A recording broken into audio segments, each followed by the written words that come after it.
ஊழலுக்காக ஒரு ஆட்சி கலைக்கப்பட்டதுன்னா தமிழ்நாட்டில் இல்ல, உலகத்திலேயே ஊழலுக்காக ஒரு ஆட்சி கலைக்கப்பட்ட ஆட்சின்னா கருணாநிதியோட ஆட்சி தான். இந்த கருணாநிதி பெரிய எழுத்தாளர் சொல்றான், எந்த எழுத்தும் கிடையாது. இரட்டை அர்த்தத்தில் பெண்களை கொச்சப்படுத்துவதில் சிறந்த எழுத்தாளர் தான் கருணாநிதி.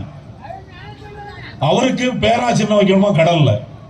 இன்னைக்கு மன்னராட்சி மாதிரி நடக்கு. கருணாநிதி ஆண்டாரு, இன்னைக்கு அதுக்கு அடுத்தால மகனை கொண்டு வந்திருக்காரு ஸ்டாலின். அதுக்கு அடுத்தால இப்ப யார் வந்திருக்கா? உதயநிதி ஸ்டாலின் வந்திருக்காரு.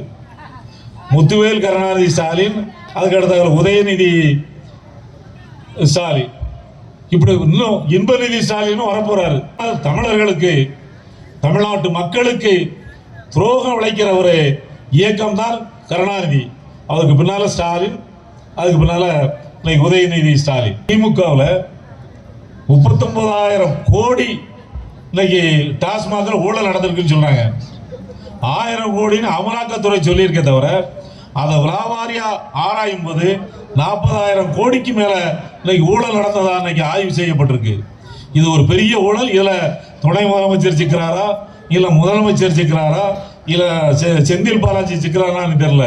இந்த ஊழல் இன்னைக்கு பெரிய விஸ்வரூபமாக இன்னைக்கு தமிழ்நாட்டில் எடுத்துக்கொண்டே இருக்கின்றது. இதற்கு கண்டிப்பாக மத்திய அரசாங்கம் அதற்கு இங்கே அமித்ஷா வந்திருக்கும் போது அருமையாக சொல்லி இருக்கின்றார்.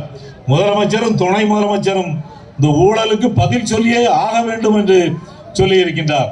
இங்க கனிமொழி நின்றுச்சு, 300 ரூபா கொடுத்தோம்னா எல்லாரும் ஓட்டு போட்டாங்க. கனிமொழி போன எலெக்ஷன்லயே 300 ரூபா கொடுத்துச்சு, இந்த எலெக்ஷன்லயே 300 கொடுத்துச்சு. ஏன்னா கனிமொழி 6 ஆண்டு காலம் எம்பியா இருந்திருக்கு. என்ன பண்ணிட்டு தூத்துக்குடி நாடாளுமன்ற தொகுதிக்கு, தூத்துக்குடியாக இருந்தாலும் சரி, கோயில்பட்டியாக இருந்தாலும் சரி, சிறுவைகுண்டமாக இருந்தாலும் 6 சட்டமன்ற தொகுதிக்கும் 6 வருஷம் ஆச்சு. என்ன பண்ணுச்சு? ஒரு முதலமைச்சருக்கு தங்கச்சி. கருணாநிதிக்கு மகா. எவ்வளவு செல்வாக்கு இருக்கு. என்ன தொழிற்சாலை கொண்டு வரலாம், எதனாலும் கொண்டு வரலாம். எதை ஒண்ணுமே கொண்டு வரல.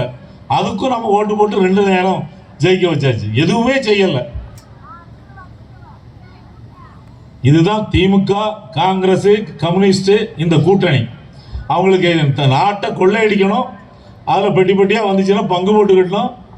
இதுதான் இன்னைக்கு தமிழகத்தில் இருக்கிற திமுக கூட்டணியோட நிலைமை. ஆனால் இன்னைக்கு தமிழ்நாட்டை காப்பாற்ற வேண்டும், தமிழ்நாட்டில் ஊழலற்ற ஆட்சியை தர வேண்டும், புரட்சி தலைவர் எம்ஜிஆருடைய ஆட்சி வேண்டும், புரட்சி தலைவி அம்மாவுடைய ஆட்சி வேண்டும், எடப்பாடியார் அவர்களுடைய ஆட்சி வேண்டும் என்றால் நீங்கள் எல்லாம் கவனமாக இருந்து இந்த சிறுவைகுண்டம் சட்டமன்ற தொகுதியில் யார் நல்ல வேட்பாளர்கள் என்று தெரிந்து எடுத்து நீங்கள் அவர்களுக்கு